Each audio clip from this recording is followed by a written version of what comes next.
Welcome. This is the full moon in Libra gathering, um, April 10th. So actually the full moon is on the 13th. So we are a couple days out from the actual day of the full moon. It is a pink moon. It's not actually going to be pink, but they call it the pink moon. The full Libra moon.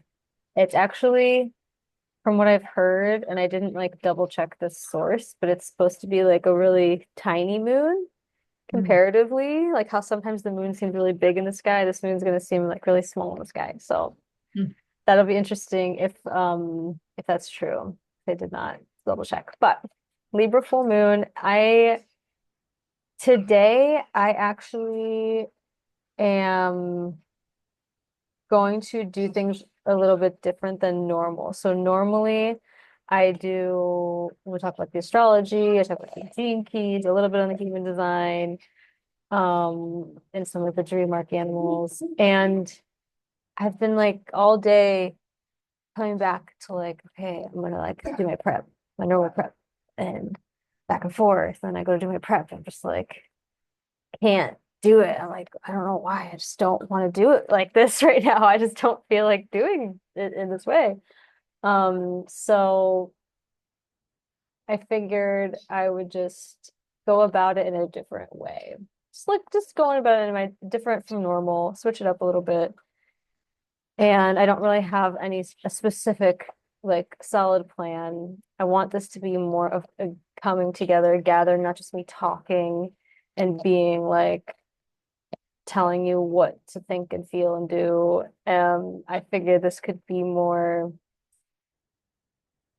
just being with people. We as a society are very rarely in these kinds of uh situations where we can talk freely about um the subtle energies or about certain topics that are maybe not the mainstream, and really just be in each other's company and enjoy the cycles as they come, which is what the new moon, full moon, these different things, it's all just coming back to recognizing a cycle. Everything is in a cycle. And the whole point of, for me, the having these different gatherings with the seasons and like at these specific times is to tap back into the cycle and bringing out the awareness back into the cycle. Everything is moving. It's never the same. But we do go through similar archetypes, over and over again that we can just go deeper and deeper or look at it different or, you know, experience it in whatever way we're experiencing it at the time. So I figure we'll touch on some stuff and I'll see what just comes out. So this moon is actually um it's a full moon, right? So it's balancing out all the Aries energy that we've been having. Thank God, because it's been really Aries heavy lately. There's a lot shifting into Aries. There's going to be even more shifting into Aries with Saturn next month. So it's nice to have this opposition, which the moon is in opposition to the sun and a full moon. So it's really bringing in that Libra energy, which is already it's just a balancing energy in its own. And with the full moon, it's really balancing the intensity of Aries. And well, on the 13th, the sun's actually in Aries going to be conjunct Chiron as well. So it's um even more intense and potentially sharp and could be difficult. It could just be like very fiery. It's a very fiery, intense, quick, like sharp energy. And with the moon being in that opposition, it's like, can we remain balanced? Can we remain able to see from another person's perspective? Because Libra is about partnership. It's about being able to do things together and kind of go back and see it from a different side and then back to the other side and um not be so rigid and in one way of doing a thing or stuck in how like, oh, my perspective is that you're acting like this and I'm right, you're wrong. This is this. And like it's being able to see the rights from both sides and see maybe the wrongs from both sides. Um, and look from that perspective. Um, so that's just a nice thing to maybe have an awareness of and think about. But I don't want to go like I'm not feeling like going so deep into like this mental explanation, definition, like kind of thing. I think it's more just like, okay, here we all are in our life, whatever's going on for anybody. And whatever's going on archetypally that has been structured in a way through time, through, you know, however long astrology has been around and however long any of these things have been around, um, we all feel that in different ways, and it's a subtle thing, but we don't really, you know, it's nice to have an awareness, but it's like it's nice to also just be present and just be in whatever it is for you at the moment. And it's nice to just be present with other people, which is like what this is about. So I guess what I'm gonna do then, I will tell you about the gene key because I do think it's cool. I'm not gonna go into like the definitions, but we can think about it from our perspective. We all know these words. We all can come up with our own understandings, and this might be something to contemplate through the weekend when the full moon's on the 13th, on our own, you know. Gene Keys is very contemplative. It's very, we decide, you know. Anyway, so the gene key that the moon is going to be at of this degree of Libra, 23 degrees Libra, is gene key 32. It's actually funny, 23 and 32, it's like inverse. I just realized that. So the shadow um for the 32 is failure. Okay. So failure, that is the darkness of that key in Libra. How do we feel? You know, this is also from Gene Keys and human design. It's kind of it's kind of tribal. It's like because taking it back to Libra and us being with other people, and it's like in the Gene Keys. Okay, I guess I'll go into it a little bit. Is it in the Gene Keys? I said I wasn't gonna do this, but here we are. In the Gene Keys, it's like the fear of failure because of we had that and have that as humans in our ancestry, and it's just like since the beginning of time, we realized that we are better off in survival, not failing, failing being like not being able to survive if we do things together. So we made groups, we made tribes, we connected, and we thought our odds are better, where our survival is better. There's less chance of failure when we do things together. And that failure has also developed into a fear of the failure of being able to reproduce, the failure, like a very basic human, I don't want to say need, but it's like a very instinctual desire, you know, that all living things just have this very strong instinct that to succeed in life essentially is like if you reproduced, you automatically succeeded. You carried on your bloodline. You kind of did your part as a living being. So there is this fear of like, if I can't do that, then I failed.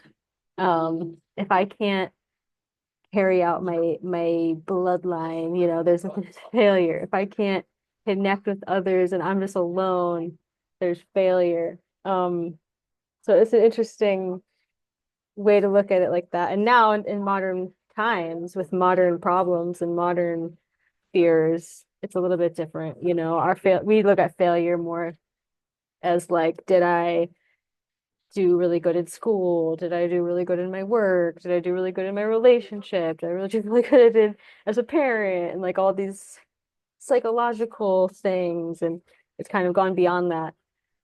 Um, and so to really quickly to tie in with the human design, this is a gate located in the spleen, which is very, very primal.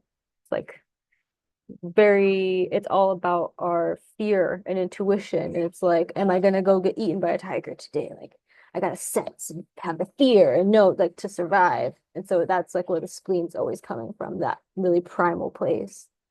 Um, and it connects to the root if the full channel is activated. The 3245 54 is the channel of respect, and it's the spleen to the root. But the 32 on its own is the gate of continuity. So it's preservation. It's like, well, preservation is actually a gift in Gene Keys, but it's the idea of things continuing. And does that equal success if it lasts? Does it equal, like, there's these, is it failure if it doesn't last? If it's like, does the human species fails if it ends, right? Like we always want to be continuing on, but it's like knowing what to continue. And sometimes you have to change what you want to continue. And that is also success, even though it's like, well, you failed or ended over here, but it's not, but it's more like, what do you want to continue? What do you want to preserve? So the gift, to go back to the gene keys, the gift is preservation. Can we preserve what is aligned to what is helpful for us? Like, do we know and have the wisdom to know what to put our energy into? And how can we go from failure, the feeling of failure, to the feeling of preservation? Um, and interestingly, the city, which is like the highest aspect of this sequence, is veneration, which is like having a great respect, which is kind of an interesting thing. It's like failure, and then like the high end of it is like respect in a way. To me, it's an interesting like process. And it's like I think it just comes back to like part of it, what I'm just thinking about, and I will like open up in a little bit, and I'd love to hear from you guys. Um, we used to have to survive, just survive, like just not die, just do it enough to be okay. And a lot of us are still even in that in a lot of different ways or certain ways. And it's really like, can we come to a place where we are doing things with quality, thriving and having quality. This is like what I was thinking about, because it's like our desire to continue, it's like we don't want to continue on the scarcity, continue on the survival, continue on just to continue on. We want to continue on with the quality, like all of the good, beautiful, stable and nourishing. Like we want to have quality relationships, quality like children, quality relationships with our children, quality friendships, quality things. So it's kind of like the next level. And as we as humans are coming out of the darkness of survival being our number one thing, we're able to make these decisions of like, how can we bring more quality into our life in different ways because of our choices, because of our values, what's important, and preserve that and pass that on, to the next generations, because this gene key is actually called ancestral reverence, which I just find really interesting. It's like all these things to me for some reason are kind of interesting how they're working together. These words and like I don't know why. It just seems interesting to me. Like I never really would have put these things together, on my own. But that ancestral reverence of like we can respect where we came from way, way back, or maybe not that far back, or however far back you want to go, of how we got to where we are.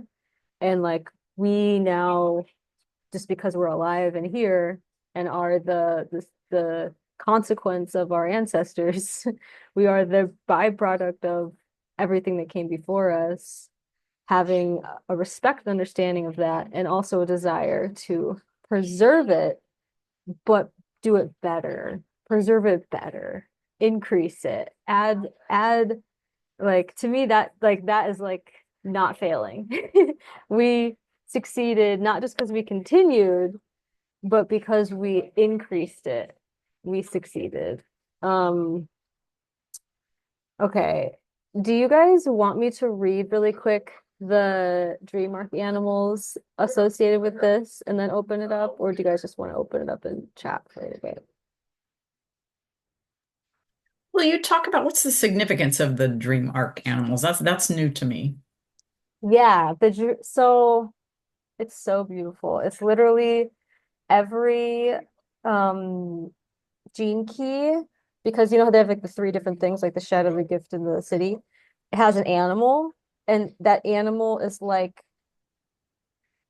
related to, it's like brings a depth to the understanding in kind of a different way, and it's very grounded because it's an animal, so it's very primal. It's kind of like it takes you into this tribal, like these animals are part of stories, you know what I mean? Like, and so the dream arc on its own, there's a whole course called dream arc, and I'm actually taking it. I'm in the very beginning of it, and I literally am still in the intro, and I have had it all year so far of 2025. And when I first got it, I started instantly having dreams of all these animals that are in the dream arc that I didn't know. And it was like that's part of it, is like dreaming about these things, and you'll create these different experiences, and these different animals are in different categories. And it's just really meant to be whatever you want it to be. It's literally however you want to relate to it. And I just find it very beautiful. But the way that they relate it into the art, into these words that have this meaning, is through stories of different cultures and different things. And it's like weaving together these animals. And like, I don't know. It's kind of, I'm not really sure how to describe it, but it's interesting and it's cool. So Yeah, I'm interested. I don't know about anybody else. I'm interested.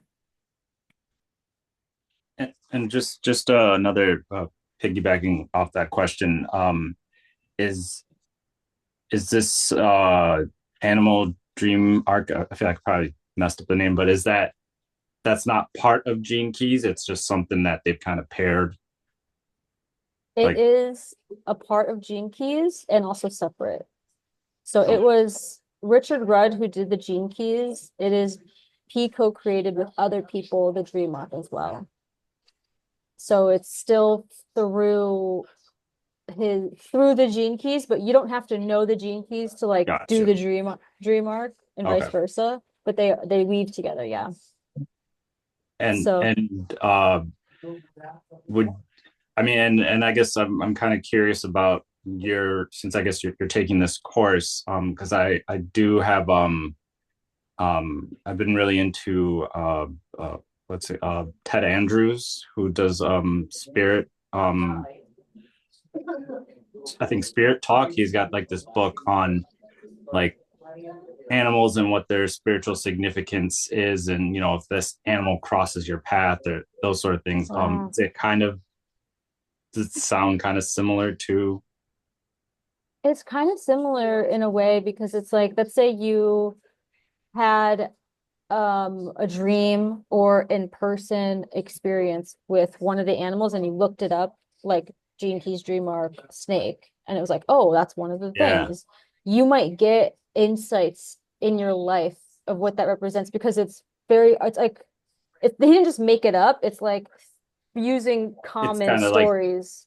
It's like based off like fundamental. the animals like characters or traits. Okay. Awesome. Yeah. Oh yeah, Like that's I cool. had a friend, she had like this thing with she was visiting Costa Rica and she was talking about the bugs and she's like, there's this wasp nest outside my house and it's like, oh my God. And I was like, let me send you the dream arc on what it says about the wasp. And I sent her the little like paragraph. There's more to it than this paragraph I'll read you guys.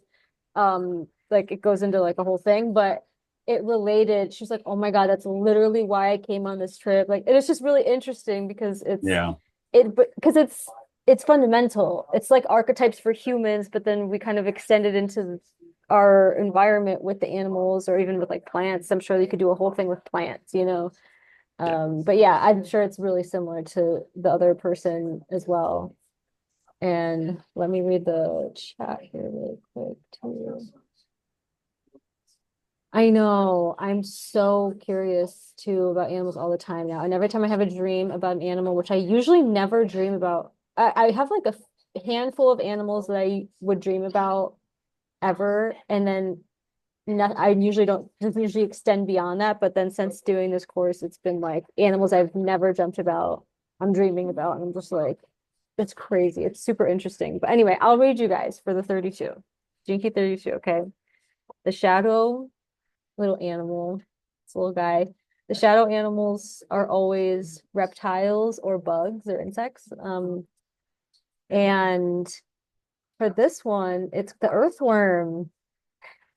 So funny to me. I don't know. And this is in the category of the tricksters.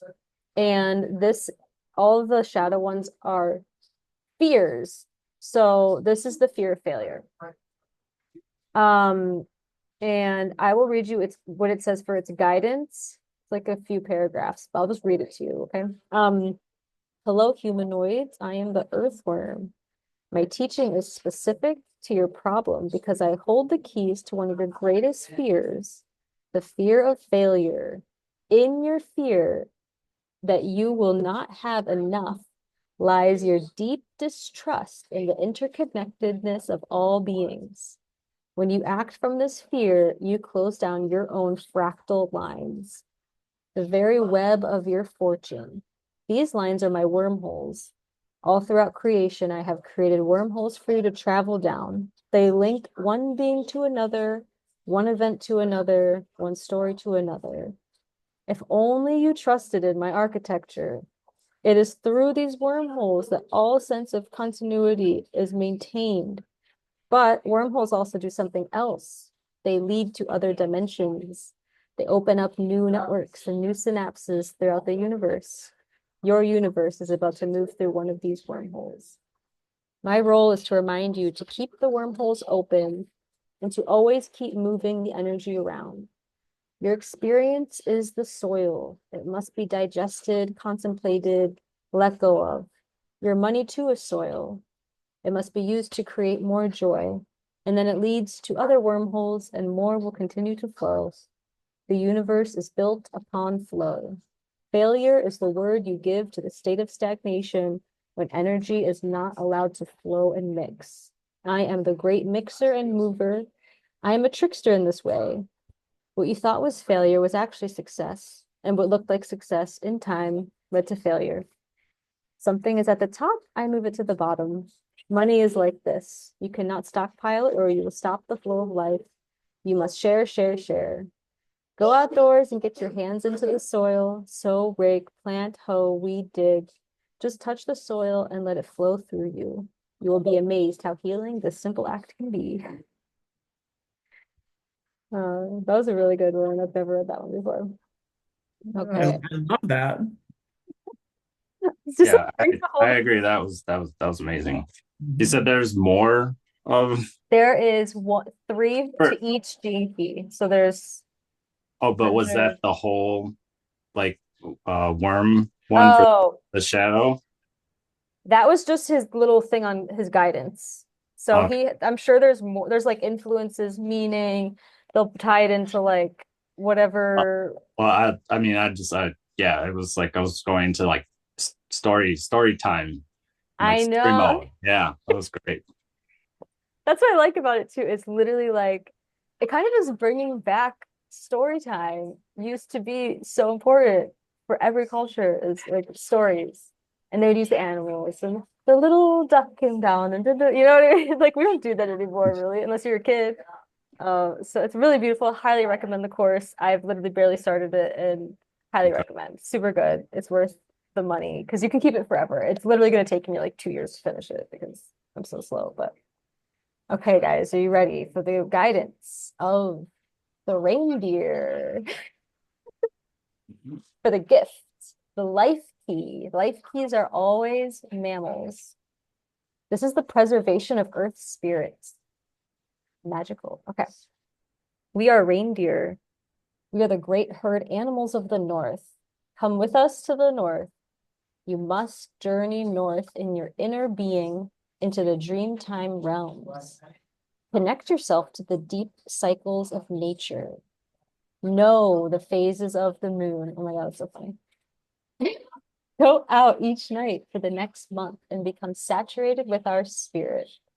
We are the eternal preservation of the earth spirit. Spend time this month connecting with the earth spirit. Build a fire and bless each stick as you lay it. Bless each stone you find and arrange them in mythic patterns. Listen to your deep ancestral intuition. You too were once one with the animal spirit. Sing to the earth, touch the plants and trees, find magical rocks and lie next to them. Listen to their whispers in your imagination. All the world around us is magical. All is alive and overflowing with consciousness. All is the dreaming. All humans have the heart of the indigenous peoples.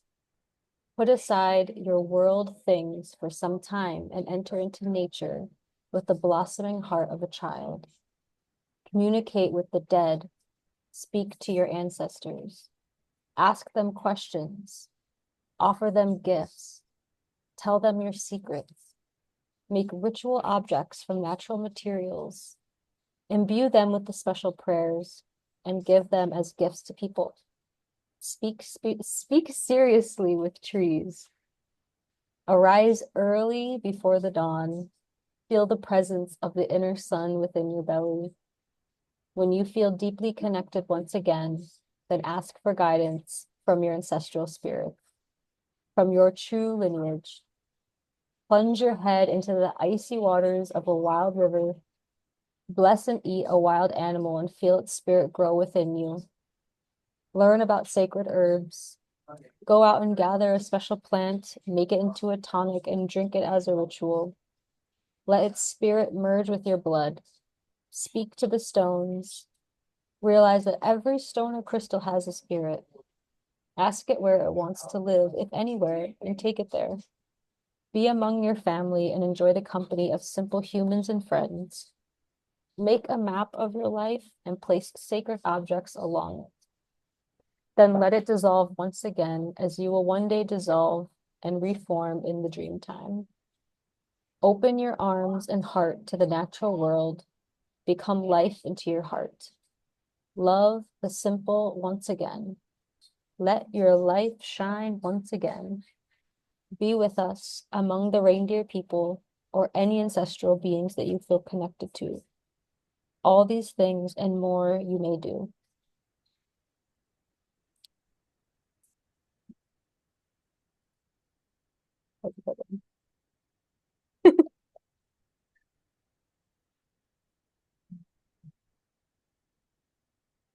We have one more for the 32.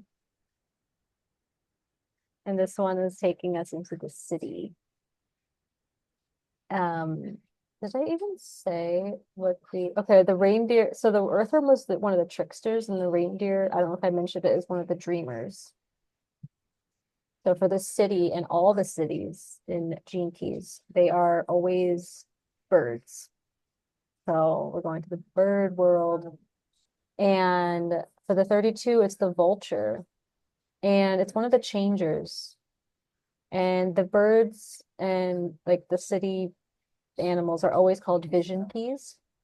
It's the vision of reverent resolution. So I will read you words from the vulture. I am the vulture. You may be surprised to hear that in many cultures I am seen as the king of birds. My vulture's claw is likened to the unicorn's horn. I am a symbol of protection, a guardian of the gates of time. If you have drawn me into your life right now, then you have an initiation ahead of you. You have some great shift in consciousness coming towards you. Naturally, I have always been seen as a symbol of death. I am deeply misunderstood, however, because I myself do not kill. I clean, I digest, I purify. You too are misunderstood in this world. Instead of trying to be understood and bemoaning your fate, celebrate the very thing that makes you so unique. Open your heart into your role in this life. If you do not yet know your role, then know that it will come at the perfect time. The acids in my stomach can digest even the most toxic of poisons.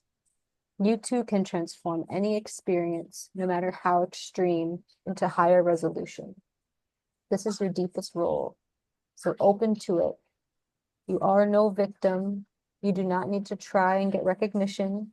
It will come to you when you embrace the strength that you have inside. We vultures are great changers. There is much wastage in your life. Wasted time, wasted space, wasted opportunities. Turn your life around from this point onward. Keep everything that is precious, that is pure, that is purposeful and beautiful. Discard or transform everything else. Your entire life will go through a period of deep change, and when you emerge, you will have a new vision. You will have a new respect for life, for others, for yourself. Clean up your act. Digest your own past. Forgive yourself your mistakes. Move through the karma. Your life can be a glistening thing of beauty. Take courage, take this opportunity, and prepare yourself. A great change is upon us all, and you are one of the role models of the new.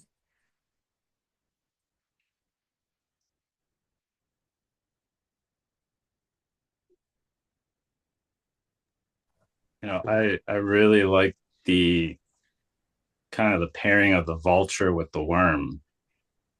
It's like the vault. I never really thought about it, but yeah, it's like the vulture helps to kind of like clean up some of the stuff so that once it's in the dirt, the worm can kind of like do its thing a little Mm, better. So that was, yeah. interesting. I just loved all of that. And my girls are Libra as well. So it really was amazing just to hear the arc animals for them and just and it's funny because this week they've been really inward, they've been hanging out in the house, they've been doing lots of really not ungrounded things, but they need to be outside most definitely. And we'll be on our little trip on Sunday, so they'll be back outside again. But they have slept with me for the past 2 nights, so they've been in the tent for 2 nights. So they're getting a little bit more grounded by being out here. But Yeah. I just love the whole earthiness of all of those animals and just listening to the reindeer in particular as well, that just the way that the reindeer connects to the earth. Yeah, it was really, this is because I didn't read this beforehand. So I'm hearing it for the first time with you guys. And it was really, really beautiful. I loved all of them. I kind of wasn't sure what to expect with the worm. And then reading it, I was like, wow, that actually makes so much sense. Of course, the worm is like mixing all of the things within the soil, which the soil is so important to life and also symbolic of so much of like the fabric of our life. And then the reindeer, that was really beautiful too. And so mystical, and then the vulture being so like um just that, thinking about, yeah, it does eat bones and it processes like the most insane things, and we too can um learn from these animals and work with their essence. Yeah, I like that the vulture said, digest your own past. That's Yeah. a message for me right now. Um, Mhm. and I loved how each of them are so connected to the earth, to nature. I mean, I feel very connected to nature, but this is like next level. So I really like this. They were I'll read this to you guys too. The what's interesting with this gene key, the 32, um, there's these things in gene keys called the codon rings, and it like connects it to something also physical, and it connects to amino acids. It's really interesting. So the ring, part of one of the ring that the codon ring that 32 is a part of is really small. It's only two gene keys in it, the 32 and the 28. Most of them have, like five or whatever, like multiple ones.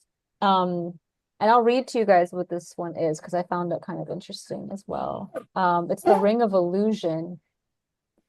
So, and the amino acid is asparaginic acid. Asparaginic acid. I actually don't know what that does in the body, but maybe we can look it up. So for the ring of illusion, this binary genetic codon group is based on the illusion of death. It is coded to guide humanity through the veils of primal fear, fear of death itself, and the fears of dying unfulfilled. At the shadow level, these two gene keys cause human beings to keep postponing their lives, seeking a sense of purpose in the future. Yet, as its core, this codon ring carries the potential for humanity to break the illusion of death altogether. It was through the simple understanding that true purpose is giving oneself 100% to every moment and living totally in the present that such an illusion is broken.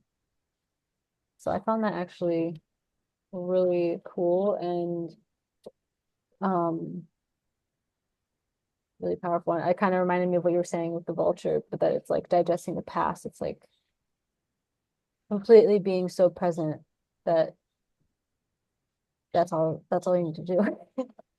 That's what life becomes. That works well with the dream arc animals as well, the whole being present and the earth. And when you are connected to the earth, you really feel the presence of everything around you. Yeah. And it was funny, I saw something yesterday just about being present and being grounded. And someone was saying that the most grounding experience is when you're at the beach, you've got your feet on the sand and the water's lapping up on your feet. So you're having that whole interconnectedness there, and, the salt. But one of the things that I find to be most grounding kind of ties in with the dream arc animals as well. And that's, being out in a rainforest and having my feet on moss. If I'm walking moss, I can just feel myself just that whole really deep rootedness of my entire soul to the earth. Mm.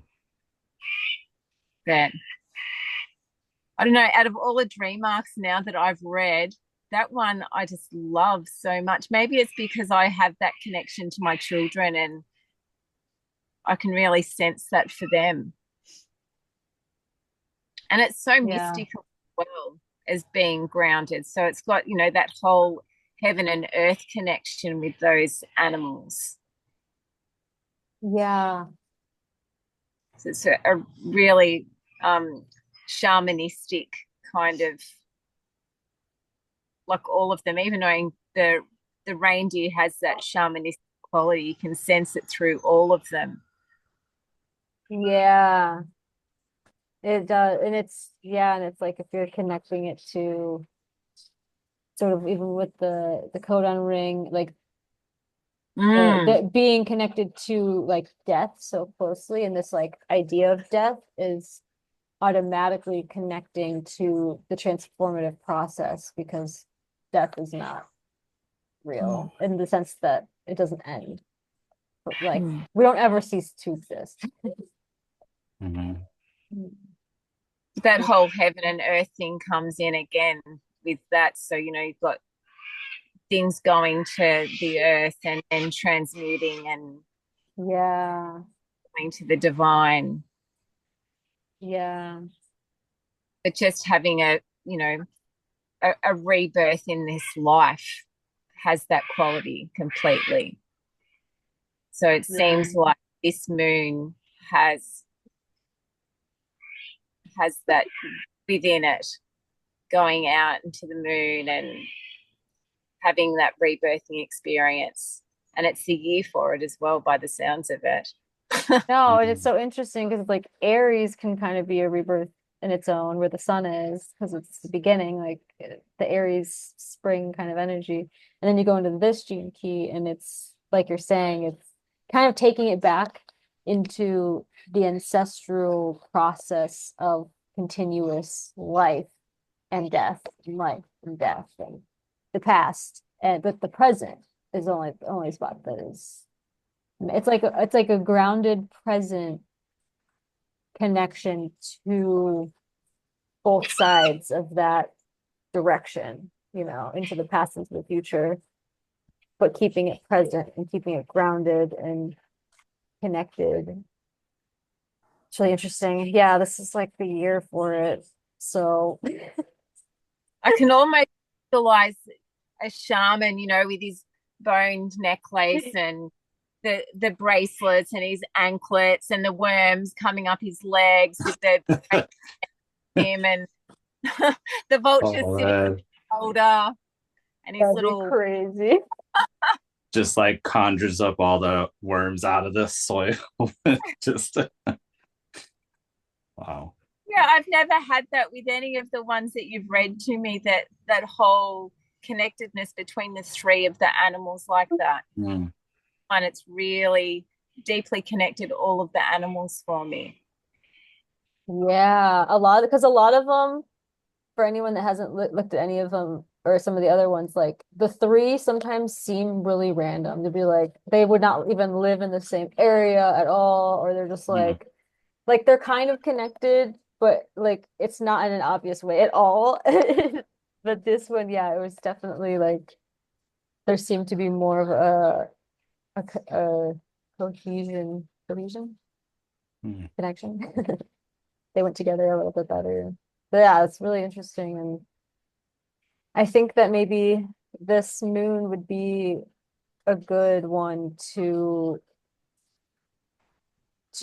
make that have that awareness of those things that you want to like the vulture was saying, to digest and move on from or process. And then like the reindeer, like connect at the same time to whatever. Because it was saying like connect to the ancestors, but like connect to the earth and connect to the plants and connect to like make your life magical. Like you can make your life magical, but you have to just be present and be desiring of that. And then you also get to like it's like almost like when you make your life magical, you're automatically connecting, which is kind of cool. It's kind of like a win-win. Two for one. Play in the magic. Because I don't know, like sometimes at least it's like, oh, I'll just talk like do this, put my thing over here and this over here. And it almost feels like it doesn't matter. You know what I mean? Because like in some way it doesn't matter, because it's like, I could still go on to have a shit day even though I did this and this. But we can also like just make that like a touch point of like a moment of like I'm just gonna use that as a moment to align myself to the present and to acknowledge that like I'm here and all the other energies and things and spirits around me and everything, like I'm here and I know that you're there, and like this could be a moment of connection, a moment of magic, and maybe that's all you really need to do. Like, you don't gotta, I don't know. These are some of the things, I think about. I Uh, find that if I do consciously set an intention to have a certain kind of experience for the day, that it does pan out that way. So if I, really sit down and, make almost a ritual of making that intention, it does happen for me. But maybe I need to start making those intentions every day so I can have magic come in more often. But I agree. I need to do that. We forget that we can like do that. we're pretty I, powerful. We're really powerful beings.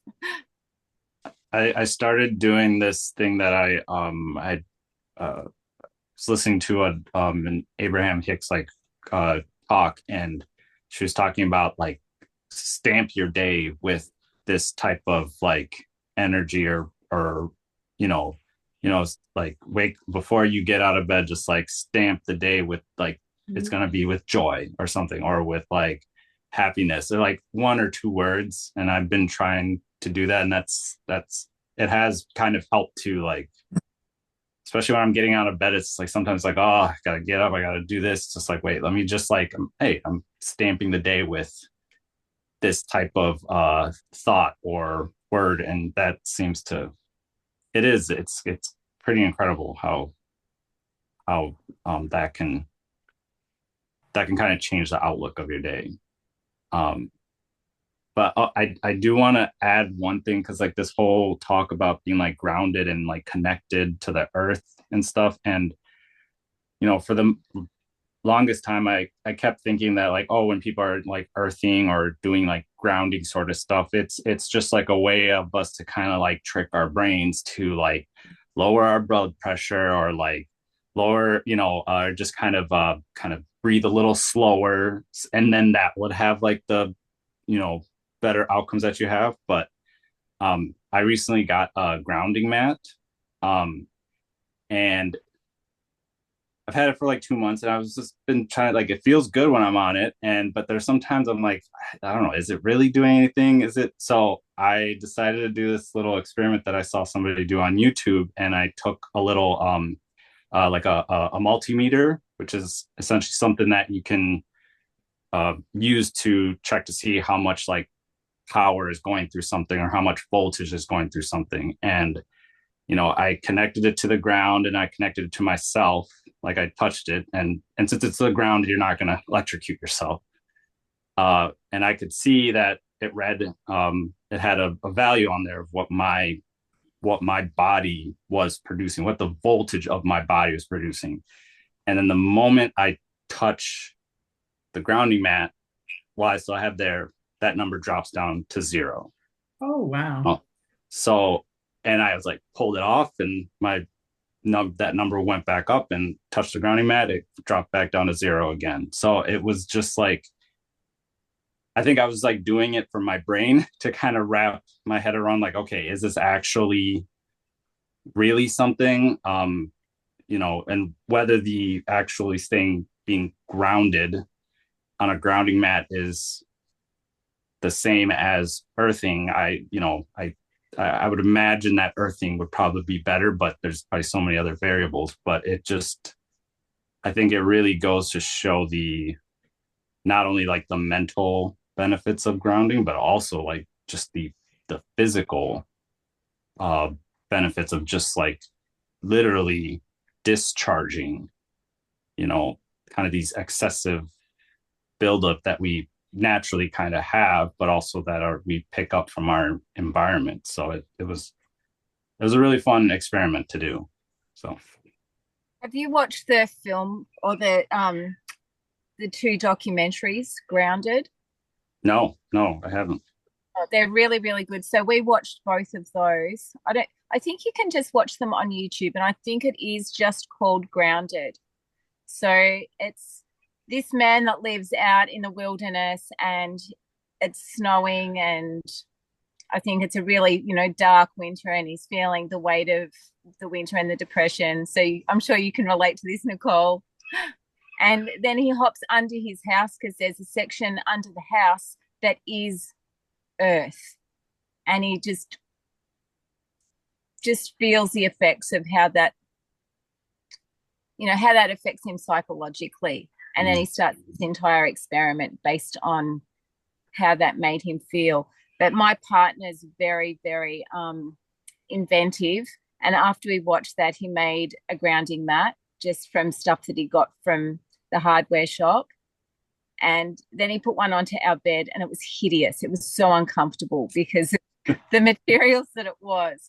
So then we started looking into buying the sheets for our bed, and we couldn't find anything that was good enough because they're based on mattress sizes that are maybe just Asian mattress sizes. So they're really not very deep.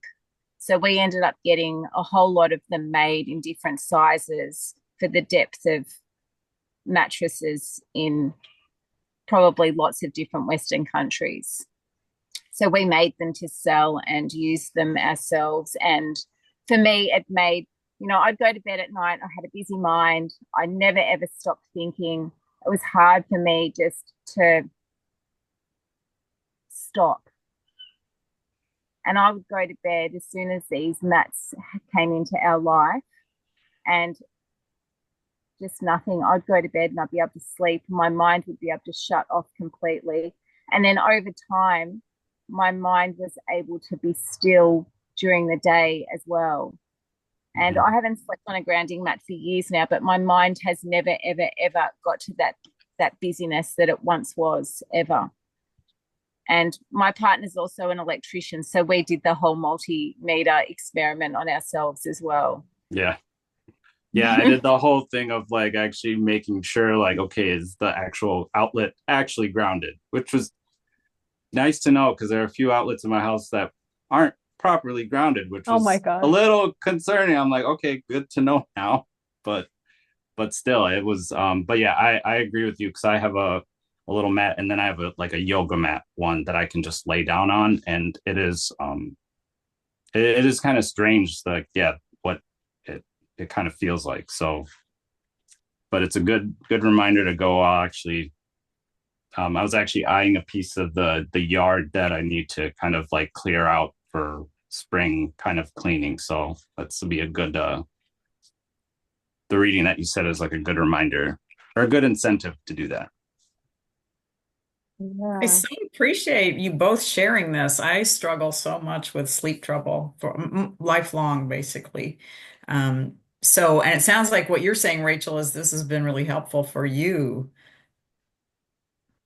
That was almost, I don't know, it's about 8 years ago, Roseanne, that happened. So, and yeah, my whole life changed from that moment. I mean, lots of things have, but that was one of the fundamental things for me. But you don't still sleep on that now. No, I've slept in a tent for 5 years almost. Well, yeah, I mean that's like part of it. I'd imagine if you're like in the tent, which by the way, that tent looks awesome. Not always what I would think of. Like I'm thinking of the smaller tents where I can barely stand up in. But there's like when I started thinking about it, like how often are my bare feet literally touching the ground, like the not concrete, but just like the earth, the ground. And it's not much. I mean, and I'm kind of in a similar climate to where Nicole, where you're at. I'm in Minnesota, so Yeah. it's fairly decent out now. But there's a lot of times like you can't really safely put your feet on the ground, anyways. So it just, and when we think about how much of our like ancestors spent time with their feet directly on the ground, on the earth, and how our bodies like evolved, basically with the context that, hey, we can survive and do this if we have the grounding support of like the earth, and nowadays, I mean, there are times I could, when I lived in a place that had in like a garage in the base in the downstairs, like an apartment, there were times like I didn't even actually physically have to go outside to get to my next place, because I just go into a parking garage and then you're inside that other place. So our lives are really not spent touching the earth. It's kind of crazy. I don't know if you guys have seen, like, my partner will, he just got these things that you can, like, he puts on his work boots that are grounding. I think electricians use them. Yeah. So it like grounds you, but you like you can put it on regular shoes or work boots, and they're like, here, actually, they're right here. So they made a Then, copper nickel. Rachel, didn't you say your partner's a electrician as well too? Yeah. They're So like, he doesn't have anything like that for his shoes, but he has, Oh, I don't know, they've got different rated boots. So the boots he wears are rated that he won't get electrocuted. good. But he was wearing shoes that he didn't realize that they had those ratings on them. So he was wearing boots that were conductive completely. That's So now he's crazy. because they put I can't think of what it is, but some material rather than having, like the little keeper things and the zipper. So it's the mm, composition of it is like, I don't know, some graphite kind of composition or something. Yeah, because these are like a material too, like they're not copper looking, All but right. Because I've seen people, or I've seen those shoes that have, like the copper disc that sits like at the about Earth that. Runners, those are so cute. Yeah. mm. So is copper grounding? Because I have insoles that have copper. But it Yeah. has to be touching the outside of your shoe, unless your shoe is made of like natural rubber or something like that. Okay, they don't. They're on the inside. Mm. I would But love if any or all of you feel like putting some resources in the chat. The boots, the grounding mat, and Rachel, are you still making and selling these types of things for the bed? No, okay. I mean, I guess you're on the ground all the time now, right? Or most of the time? yeah, but the floor of the tent isn't natural. I don't Okay. know what it's like PVC. So Mhm. all of the mats that I have on the ground in the tent are natural. So I don't know. Mm. I'll put I've got in, very unvegan sheepskins that I'm sitting on. those are nice though. But yeah, I can link uh the grounding mat that I got. It was actually one that uh Lotus recommended, and I have actually been thinking about getting sheets for it since I've just been finding myself gravitating towards being on it as much. So having one for the bed would be a nice idea. So can you put your mat on the bed? I can, but it kind of wrinkles up in an odd way. But I mean, I honestly, if I feel like if I'm spending like a couple hours on it, like if I've been, earlier I was just sitting on it while I was on my computer, and over the course of time, you get the benefits of it. But I guess it would be interesting to see if I'm like spending. That's like, I mean, that's a good chunk of time if you're sleeping on it. So, Right. They have You can, like on Amazon grounding sheets. Oh, mhm. and you can get pillowcases as well, so you can have everything on the bed pretty much grounding. But I just keep thinking though too about the earth and ancestors, and that we all turn to our bones turn to dust and we all go to the earth, and just thinking of that whole cycle and connecting to the ancestors through Mm. earth, or through the earth as well. Like thinking about the past, and getting in with your hands into this really, I don't know, I'm just imagining the type of soil that it is, like really composted and soft and Yeah, Mm. it's so real. It's like so Just like literal.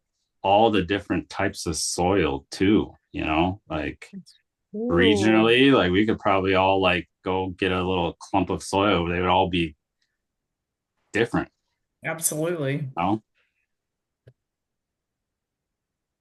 Yeah. Well, True. where I'm right now, it's really quite a sandy loam, and then if you go down deep, it's or not even that deep. If you go down about that deep, it probably gets really clay, like a really hard Mm. clay. So, yeah, it is. It's interesting, isn't it? Just the whole geographical thing. And mm,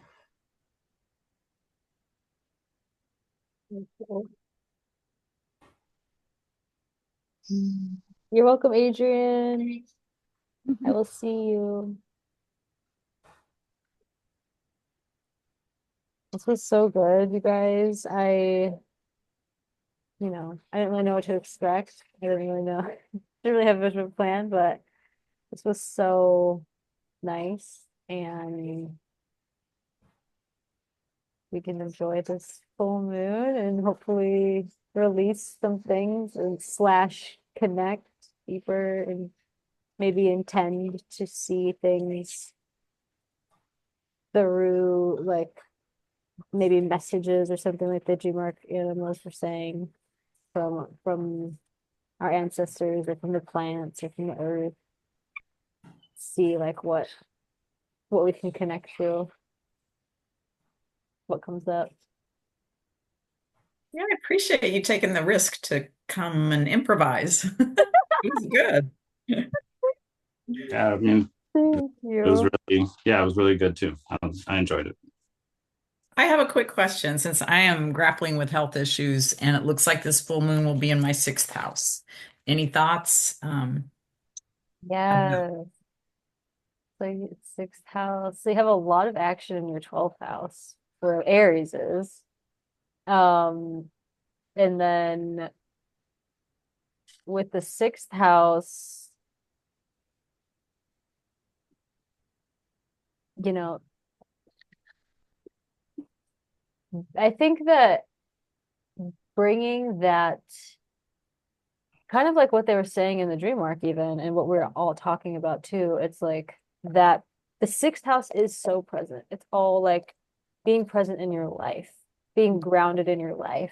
The 12th Mhm. house is out in the Mhm. ethers and the sixth house is in grounded in reality, and how can we use that energy in our everyday life? It's all about the things that you're doing each and every day. So that's why it's associated with health and lifestyle, because that is our grounded existence. It's like it's the body.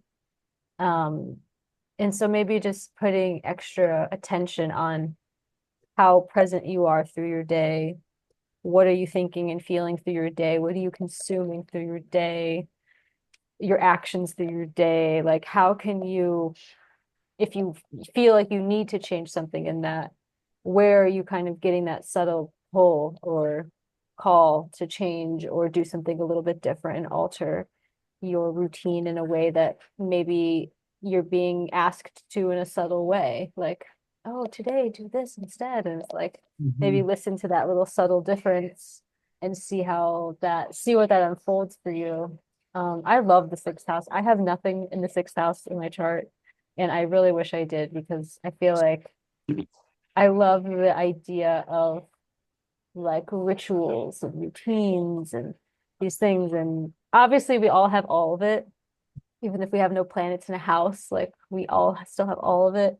But it's when you don't have planets there, normally it's much more inconsistent.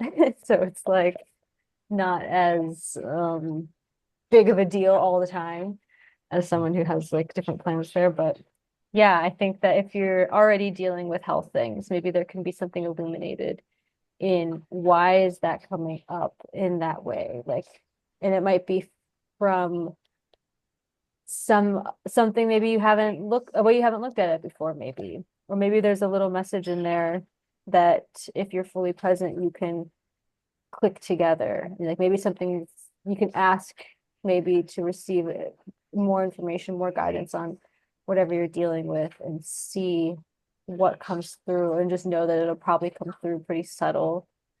And in presence, we can get the subtle information. This is so helpful. You know, I've never connected presence with the sixth house. I've always thought of it as health and service and the everyday. But I have three planets in the sixth, and I've been grappling with health issues for a very long time.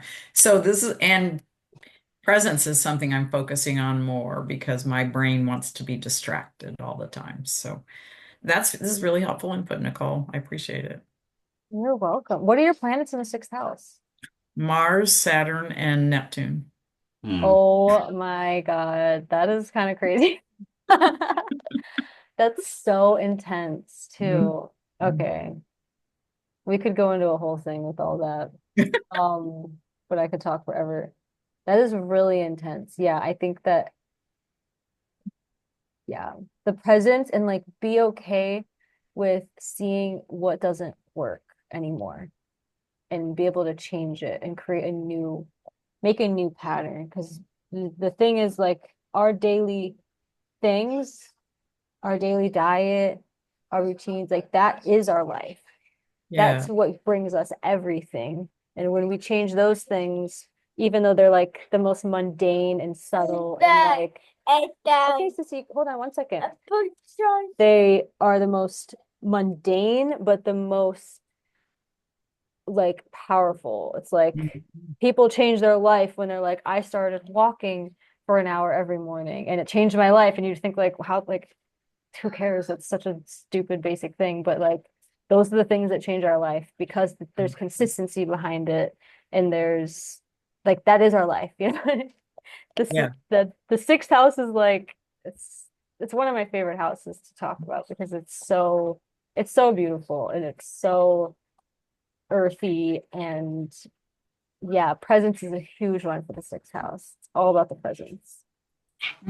Thank you. We'll have to have a conversation sometime. Yeah, I would love to see what you have because that's crazy, I think. Those are like there's definitely some magic for you in that placement combination.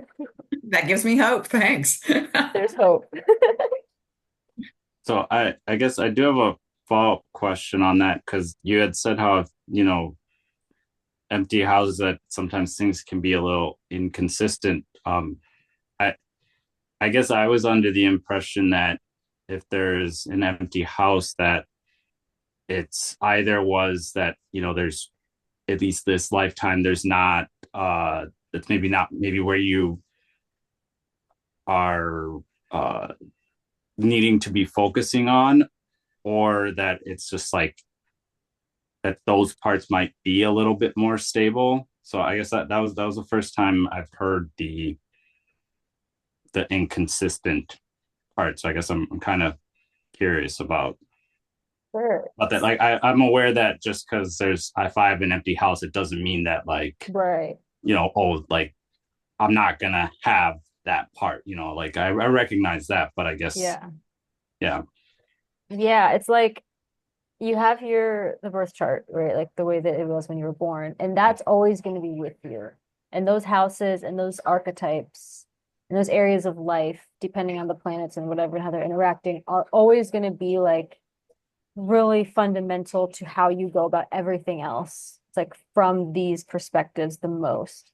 But then everything's in motion, so everything is always transiting. So there's always going to be things going through all the houses at different times. You might have like how we have Pluto transiting Aquarius right now, it'll be there for 20 years. So that will be a focus, even though it's not even if you have zero planets in Aquarius, like I have zero planets in Aquarius, but now that Pluto is going through Aquarius, it's like I'm gonna spend 20 years focused on that house and that theme that I would not have that intense of a focus for that long of a time. But it just depends on what's going through it because I'm never going to live in my life with Pluto back in like Libra or something. Like that's not going to happen in my lifetime, but someone might have had that transit, like so it depends on certain houses if it will ever have a transit that's long, if it's empty.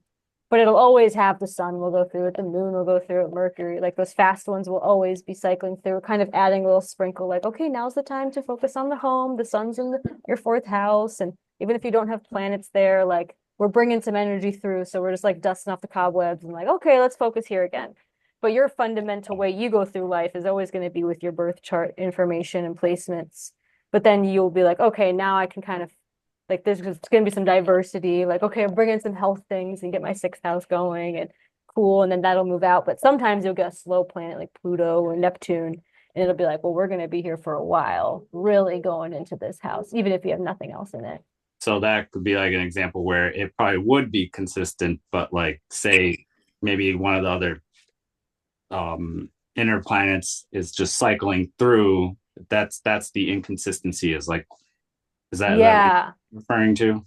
Because yeah, so it's not like there's not constant pressure on that, like with your birth Gotcha. chart. Okay. It's like it'll come in and out. But then you can always look at like if you want to take it to the next level of depth, if you have an empty house, like for example, I have like the Aquarius house where Pluto's transiting is empty for me, and that's the second house. But Aquarius is ruled by Uranus, so I could always look where Uranus is Mhm. and get information about that house all the time, like from my birth chart. So I would look at my Regardless of Uranus. wherever its placement is. Yeah, so the ruling planet in your Yeah. birth chart will give you more information about your way of going about, like naturally going about that house. So if you're like, how do I naturally go about my career, but I have 0 planets in the 10th house? Well, we'll just look to the ruling planet of the sign that rules your 10th house, and that'll tell you more about you in your career, just in general. Like it's not ever empty in that sense. It's not ever like, well, it's empty, the end. There's nothing to say. Like Well, I there's guess always more. that's good to know because I think I've just been viewing it as like, oh, there's nothing there. I'm just gonna skip that part. That doesn't matter, whatever.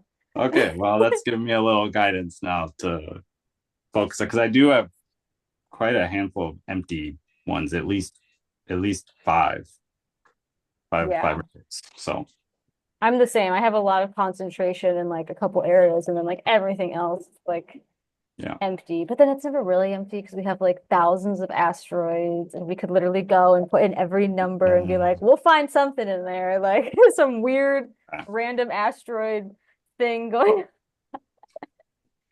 It just goes on forever. It's like, oh my God. So to what end, like Right. where do we draw the line? Yeah.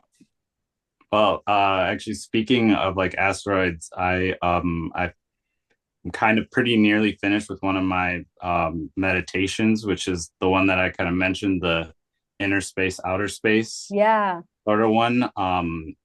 It turned out pretty awesome. I'm actually pretty proud of myself for it. So I'll probably post that in the wherever I posted the other meditation. Can you post it in my Telegram? Yeah, too? no, that's Oh, okay, in there. Okay. Yeah. Or, oh yeah, sorry. I think I'm kind of the little logos on the side for Telegram, they're kind of similar for the but yeah, I can post it. I can post it there as well too. So we can't post any longer in Vivian's. No. Yeah. No. So you're gonna post this in Nicole's. Yes. Yeah, I'll do that. Because I wanna listen to it. I want to listen to it too. I'm really excited about that. I think that the other one I listened to that you did was really good, and it was like you have a very calming voice. It's nice to hear a man guided meditation from like the really like a deeper voice and more like a masculine kind of approach because I feel like I don't listen to a lot of guided meditations, but I'll listen to like Viv's guided meditations, and it's beautiful, but it's nice to have some diversity, and I feel like it's really good. Well, And I mean, in the like the wellness area, this is also similar in my field, in physical therapy. It's like predominantly women. It's like, right. I feel like that's kind of the same thing with like Insight Timer or other ones. There's just a lot more females doing than men do it. So It's nice But to yeah, have some diversity going on for sure. yeah, Because yeah, it's definitely, at least right now, it's mostly women, yeah, in yep, that field, or at least sharing in that way online, and yeah. yeah. So that'd be I awesome. I appreciate it, um and yeah, and I feel like the quality, the what that website that Vivian recommended, the Ophonic, to like that I run my audio through, it's like amazing. It cleaned it up. It took all the background noises out. Like it Sounds it was amazing. incredible. I was really surprised how well uh I was like, oh my god, it sound professional, like it was, Yeah. yeah, it was really, so yeah, if you guys have anything that So voiceovers or what anything was that what what was was it that? called? It's What was Ophonic. It's O a let me spell it out. It's A U, I have it. Oh, AUPHONIC. Um and you can, just to test it out, you can, they, if you create an account, they allow you to upload at least two, up to 2 hours worth for free, but it does tag it at the beginning, at the end. It's just like uploaded by ophonic.com, whatever. And then it goes to your recording. But it was fairly inexpensive. I was like $12 for 5 hours worth, to, so then you can put your material up without any of like the tags on there. Um, yeah. so I mean, it was really, it really, I really felt like it brought the quality of my recording up a lot, to a point where it's just like it really feels a lot more polished and professional. That sounds really good. I'm gonna look into that too. The things that can be done nowadays with just computer, computer I know, programs. before you have to like get recording time and hire, and now it was just like literally just minutes, and it's just, I did it all off of my iPad and a $40 microphone I got off Amazon. So yeah. That's Oh, really I'm awesome. your meditation now just to hear the quality of it as well. The Yeah, I'm excited. Yeah, you got to post that in there, and then we'll post. I posted in the resources on my Telegram, or the Earth Runners. I don't know if you would want to get shoes like that, but they are really cute and they work really well. But I can also, on Amazon, there's grounded sheets. I looked, and they're pretty affordable, like $120. But as I said, you just need to look at the depth of the sheets Mhm. because often they are, I think they're like 20 centimeters, and mattresses generally are 40 deep. Yeah, So, that's a good point. So see yeah, how they Yeah, I don't. work When for did your that bed. happen? When did I am looking at my bed right now. It is like, when did they get so deep? yeah. They And just keep the going, thing keep going. is, so true, lots of people, through so-called reputable companies are just buying them cheaply and then reselling them off as well. So you're better off just to look at places like Amazon or Alibaba or whatever, because they're just the same sheets. Mm, From all the research that we did, Wow. that's doing, and they're selling them for, insane amounts of money. And but yeah, it was challenging when we did it because there's always that language barrier to try and express what you're wanting, and just such a long process. And then they ended up coming and they were done so poorly that I had to fix everything because they had the elastic around the base of the sheet was really loose. No. Tighten it all and stitch everything back up again, Oh my God. Mhm. It seems like a lot of and work. then put our labeling on it because we had our own labels.